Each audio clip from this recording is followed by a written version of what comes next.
Captive World by Margarita Chopenko. Part 5. Greed. Chapter 1.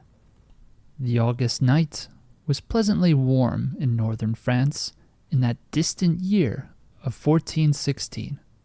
Dark, hulking ships, huddled together after a long battle and creaking with their broken sides, were moored, some to the pier, others, like this cog, further from the shore. Everyone was there, both the victors and the vanquished. Sleep united their weary inhabitants, closing their eyelids and carrying away, like the soft wings of a bird, the monstrous visions of that godless meat grinder they had all gone through. 2 men came out onto the deck of the cog and moved toward a side ladder to descend into one of the rowboats moored in the water. "All right, we'll bring the chest down, then hide it ashore. Wait for me here. I'll talk to Brett," Rafe said quietly. Taking the lantern and leaving Thierry on the port side of the ship, he disappeared into the darkness. "What a pity," he sneered, "but there isn't enough for both of us." With a restless shrug, Rafe turned and instead went to the bow of the ship where the now lifeless owner lay. The handle of the knife was sticking out from his chest where he had left it 3/4 of an hour ago. He pulled it out, wiped the blade on the man's pants, tucked it behind his belt under his shirt, and went to the stern where Brett was sitting, watching the barely discernible white stone buildings on the shore. "Brett," said Rafe, approaching him, "I'm going ashore for a bit. If anyone asks, tell them you took over my watch an hour ago, and I went to sleep." "Okay," he replied, nodding in agreement.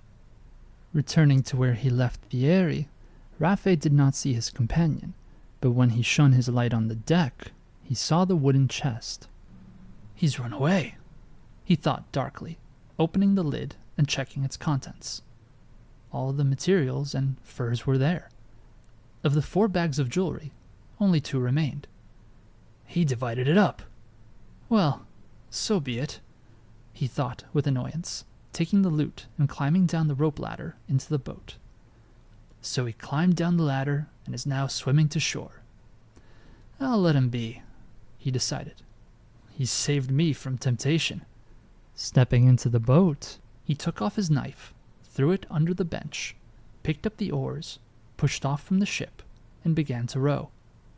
The boat, now untethered, was being carried away by the current, and Rafe, overcoming its force, peered toward the shore, searching for a place to land. The unfamiliar landscape took his focus, and he darted his eyes around in search of the shortest route. The task was complicated by the fact that he had to return to the ship before his absence was noticed. Finally, he saw the edge of the pier, beyond which a strip of trees began. "That's where I need to go," he thought, setting his course and leaning on the oars. The forged corners of the chest, situated in the middle of the boat, glowed dimly in the moonlight, warming the soul of its unexpected owner. Unfortunately, fate would not protect Thierry that night from Rafe's greed. After rowing for a short time, he noticed Thierry's wet head bobbing along the surface of the river. Thierry noticed him too. Suddenly, the thrill of pursuing elusive prey took hold of Raf, and he laid into the oars, changing his trajectory. The impulse to strike Thierry coursed through him, and he would have done so, but he had enough sense to realize that Thierry would drown, taking 2 bags of jewels with him. "Thierry," he called in a soft voice, "where are you going? Get in the boat. You've surprised me. You divided everything fairly. I have no complaints about you." But Thierry did not listen, trying to swim faster and glancing sideways at his pursuer. Rafe approached, trying to grab him by his wet hair, but Thierry, noticing and convinced of Rafe's treacherous intentions, slipped under the boat and swam underwater, emerging further away on the other side. Rafe rushed after him, rowing and pleading. "You won't make it to shore. You'll drown. The water is cold. Your legs will cramp." But Thierry didn't look in his direction, diving under the water and resurfacing where Raffe wasn't expecting him, moving away from the boat and oars. These maneuvers took a lot of energy from him, and he could feel himself tiring. The shore was far away, and Thierry realized that he couldn't make it there like this. "Raffe!" he shouted. "You are very greedy, and God will punish you for it. Here are my bags. Leave me alone." With these words, he pulled the bags out from under his shirt and threw them toward Raffe. They traced an arc in the air and splashed into the water not far from the boat. "Ah!" cried Raffe, spinning around and not knowing what to do. He wanted to jump out of the boat to retrieve the bags, but the current was carrying it away, and he couldn't stop rowing. Besides, it seemed that the boat had drifted, and he wasn't sure of their location. "Thierry!" he pleaded. "Pick up the bags! Don't leave me alone! Remember that I saved you from captivity!" At these words, Thierry hesitated for a moment, but then shouted, "I have repaid you with all what you have in your chest now!" And with that, he headed again toward the shore, no longer looking back or responding to the cries of his accomplice, who was frantically fussing about the boat. Chapter 2. Brett was grateful for the silence of the night. After the roar of battle and bloodshed, he was glad to see the calm shore, without people rushing and running along it shouting, just sitting in the darkness, breathing in the pre-dawn freshness, alone with his thoughts. He was certainly tired and would have slept better if he had had the opportunity, but he would endure it.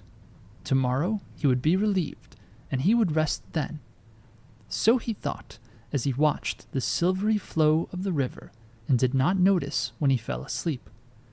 He could have slept peacefully through the incident that would change his life, but Satan had other plans. A gust of wind caught the end of the rope supporting the mast, whipping it in his face, waking him up and forcing him to look down.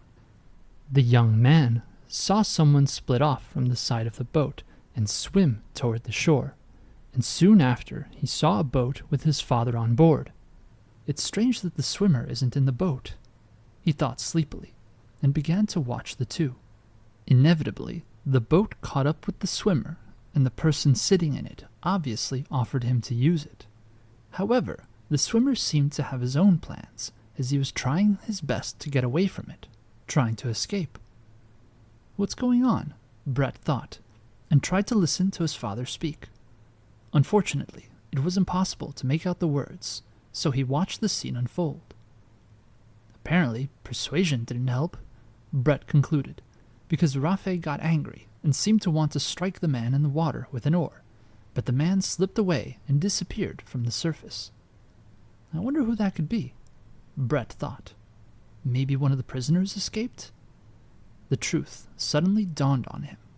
Staring intently at the fight, which he now had no doubt was a fight, Brett tried to figure out what to do.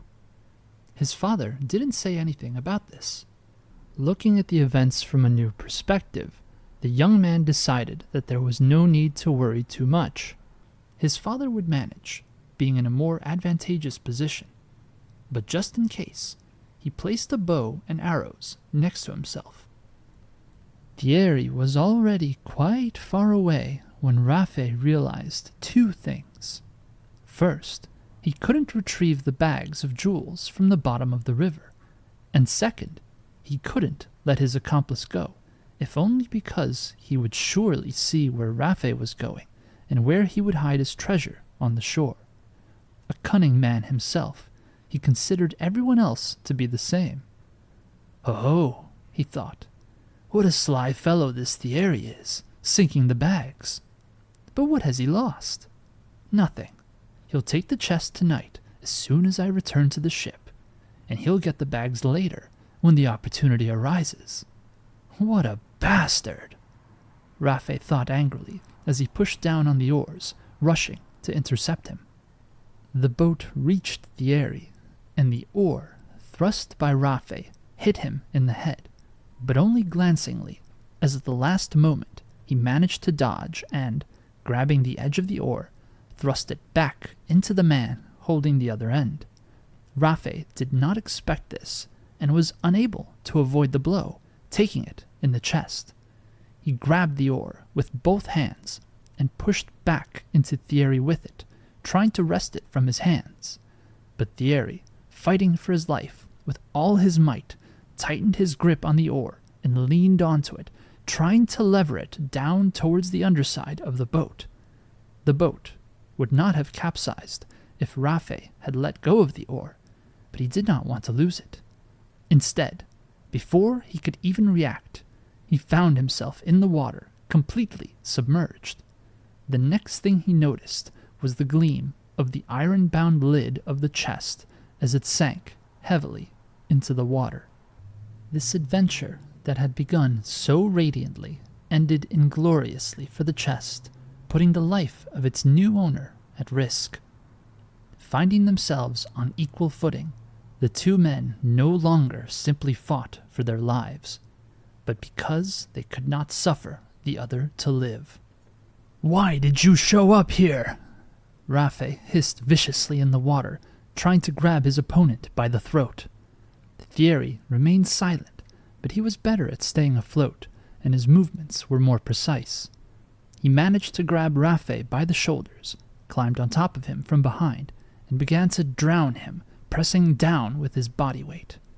Brett, who was watching the scene from the ship and also did not expect the boat to capsize, realized that the balance of power had shifted and that his father would not be able to get out of the water.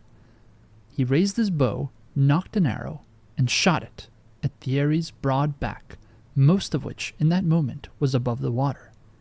Whistling through the air, the arrow fatally pierced his body, causing him to loosen his grip as he fell backward.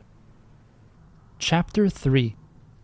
Rafe surfaced, gasping for breath, unable to believe his luck at being freed. Finally able to take a full breath, he rested, regaining his strength. "You owe me now," he heard a buzzing, whispering sound in his ears. "Owe you?" he thought, treading water, and began paddling back toward the ship. Above the dark water, like dragonflies above a pond, shadows with small, shining eyes hovered, looking at him, then suddenly soaring, then sinking again, and freezing low and immobile. "Am I imagining all this?" thought Rafe, continuing to swim as he forced himself to ignore them. Now the cog appeared out of the darkness. He made his way up to the ladder and slowly climbed aboard, leaving behind his former friend and the treasures he had held in his hands just half an hour ago. "And now I owe," he said aloud. Suddenly, pierced by fear like a sword, he crouched down by the mast. A creature he had never seen before in his life was staring at him from the darkness. There, on the water, could that have been its offspring? The thought came to Rafe's mind as he sank down to the floor and wilted. "This can't be happening," he thought. "It's just a figment of my tired brain." Rafe was in no hurry to open his eyes, lest he see that creature hanging in the air again. But he couldn't help hearing its hissing voice in his ears. "Remember, you owe me." "For what?" Rafe shouted. "For waking up your son, who struck down your enemy. Otherwise, you'd be feeding the fish right now." "So he owes you?" Rafe got angry again. "And your enemy would have taken your chest," he heard in response. "Well, I lost it anyway. I lost everything, everything. Do you understand? Who are you?" he continued to question. "My imagination? Go to hell and leave me alone." "That's not what you asked me for underwater when you could not breathe," the devil reminded him. "You're lying," he shouted in response. "I asked God, not you." "God?" After everything you've done here, do you know how many sins you've committed in the last 2 hours? You killed the ship's owner, thou shalt not kill.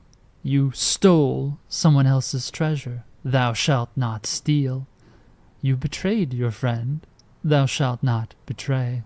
You killed your friend, thou shalt not kill. So which god did you ask for help? I'm the one you have to answer to. There's no one else to help you, and you owe me. The chest is what you owe, and don't think to ask God for help. He can't hear you. You're mine now, and you'll do what I tell you. Upon hearing this, Raphael lowered his head and hunched his shoulders. He remembered how, when he looked into the bags, he saw the coveted glow of rings and necklaces. The grief of this loss twisted him so much that convulsions shook his whole body, and he fell onto the floor on his side. The only thing that could comfort him was the hope that he would be able to find the chest later, and that the 2 bags were not far away. But now, what is this buffoon saying? He thought. Give him the chest? Why are you tormenting yourself so? The creature grinned. You have to pay for everything. No, I can't give you the chest. I'll find it later. It's mine, Raph cried, and suddenly began crawling along the deck, whining. I can't. Ask for anything you want, but leave me the chest. Silence was the answer. Why did you save my life? Raphael cried again. You've condemned me to suffering. I didn't ask you to. You asked for it, Satan reminded him, and I did your bidding. But I understand your desire, he said after a pause, and I can leave you the chest. But in exchange, give me your son. How can I give you my son? Raphael was frightened. What are you going to do with him? I'm not going to do anything to him. Just a few small requests here and there. He will live well, but not under God. That is the one and only condition. Raphael thought hard, trying to figure out what to do. I can tell you, Raphael, that one continued, you're not going to heaven anyway. Your son is young, and he can still make it if he joins his ancestors soon. But in 10 years, that will hardly be the case. You weren't always as mean and selfish as you are now, either. This argument seemed convincing to Raphael, and suddenly he remembered a painting of hell he had once seen on a high wall of a temple. Yes, we looted and burned that church too, he thought. At the time, it hadn't made much of an impression on him. It was just a picture, a fantasy, and there are many of those in the world. Everyone was stealing. That's how life was. Those robbed these robbed those. Otherwise, you couldn't survive. But now, remembering the image in that painting, he realized that it wasn't fiction. It was a revelation, a reflection of someone's knowledge, and a warning of the greatest danger. He recognized the one who was talking to him. So, that's it, thought Raphael. All the churches were burned, so God turned away, and now the world will go to these monsters. Its bald tail hung down in a hook, almost touching the deck. What should I do? Raphael tried to figure it out, realizing that what he was seeing before him was not a figment of his imagination. This was a contract, and there would be no turning back. This clown was right about one thing. Raphael would never get into heaven anyway. But something important was said in that book. What was it called? He tried to remember. What did it say about sinners or For sinners? God is merciful, but why? He could not remember. He tried to find the connection, but his mind was blank, and only those words kept spinning around. If you want to get your chest. Rafe scratched the back of his head. There was nothing he could do. All right, he said, making up his mind. So be it. In 3 days, you can pick up your chest, said the devil. The pier will be empty. And tell your son that when he hears my words, you owe me. He must do as he is told. With these words, he soared upward on his large gray wings and disappeared into the darkness. Rafe had never felt so sick and alone. It felt as if several ribs had been pulled out at once, and he could no longer bear the weight of his own body. It was early morning, but he didn't want to look at the rising sun or anything around him. Why didn't he die during the attack? He thought indifferently. Maybe he was hungry? Yes, very. But he didn't even want to think about food. I need to go talk to my son, he decided. Somehow getting up from the deck, Rafe trudged over to Brett, who was sleeping with his bag tucked under his head. Hearing footsteps approaching, he quickly opened his eyes. Brett, Rafe said, approaching him and sitting down next to him. Something very bad has happened. He took a deep breath. Why did you kill him? Brett, finally awake and remembering everything that had happened, couldn't understand how he could have fallen asleep. He had been waiting for his father to ask him what had happened. He had seen him swimming toward the ship and heard him climbing the rope ladder, but then he had suddenly fallen asleep, and now it turned out that he had done everything wrong? But he would have drowned you, he almost shouted at his father. He should have drowned me, said Rafe, sinking heavily onto a bench. The one who saw you kill him is now threatening to put you in prison. I begged him not to, and he agreed on one condition, that you now owe him. What am I supposed to do? He asked, stunned. Nothing special. Just when you hear the words, you owe me, in your ears, do what he says. That's all? That's all. But remember that these are dangerous people. Don't even try to resist them. Okay, I'll remember, Brett replied, stretching. I'm really tired. Go get some sleep. I'll sit here. Brett got up, grabbed his bag, and headed for the cabin. Brett, Rafe called after him. Do you remember how it goes? God is merciful. Sinners will go to hell. If they don't repent, he heard the reply. Chapter 4. And so, nearly half a century had passed, thought Brett, as he sailed up and tied the boat to the ladder of the massive Nava. Soon after the events of those days, Rafe retrieved the chest and bags of jewels from the bottom of the river and bought the very same ship with them, becoming its owner. But the new entrepreneur's happiness did not last long, for shortly after the cog became French again, its owner disappeared into the abyss when it collided during battle with another pirate ship. Brett learned a lesson from this and stopped going to sea forever. The death of his father, which he had witnessed with his own eyes, marked a turning point in his life, and he decided to leave England and never return. Although the war was in full swing and it was dangerous for him, who had fought on the side of the English, he sought ways to return to France, the country of his mother and his childhood. He had a small amount of savings left from his father, and he used it to pay for his illegal passage leaving Angleterre. It was a bold move, Brett recalled, but nothing tied him to those lands anymore. The loss of his father showed him how unreliable his trade was, and seafaring in general, and Brett began to think about other ways of earning money.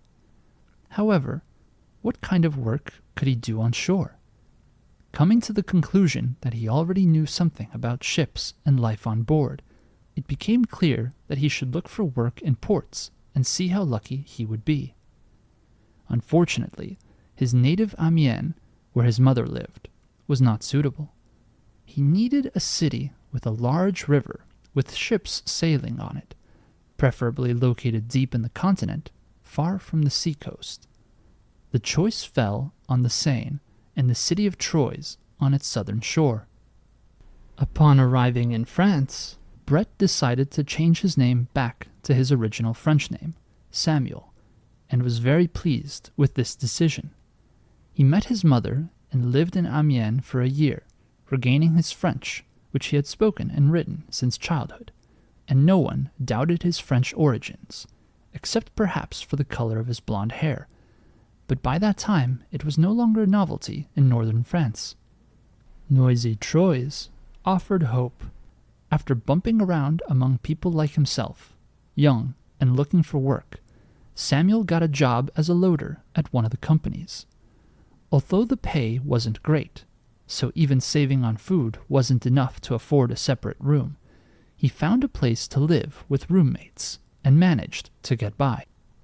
A large ship repair company was located nearby.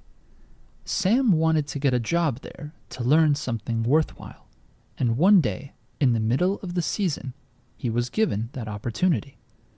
At first, the difference in pay was insignificant, but as he learned the ropes and became more efficient, he began to earn more, so he was finally able to rent a room with meals. At that stage, he was happy with his life. He liked his job, and he was doing well. It was a tremendous surprise when his boss offered him a job in the office. "But I don't know anything about paperwork," Sam objected. "That's okay. You'll learn," replied the other, without doubt. "You're literate. Not everyone can do it." And so, 15 years passed, during which time the owner expanded his business, adding a shipyard to the ship repair business.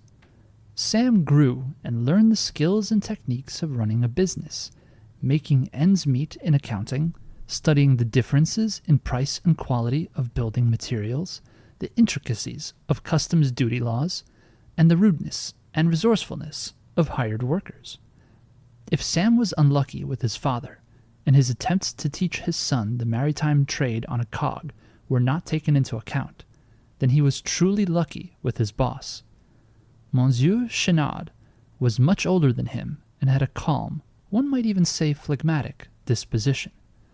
He could spend hours looking at and changing something in the drawings of the ship under construction, adding some elements and coordinating them with the engineer in charge of the project.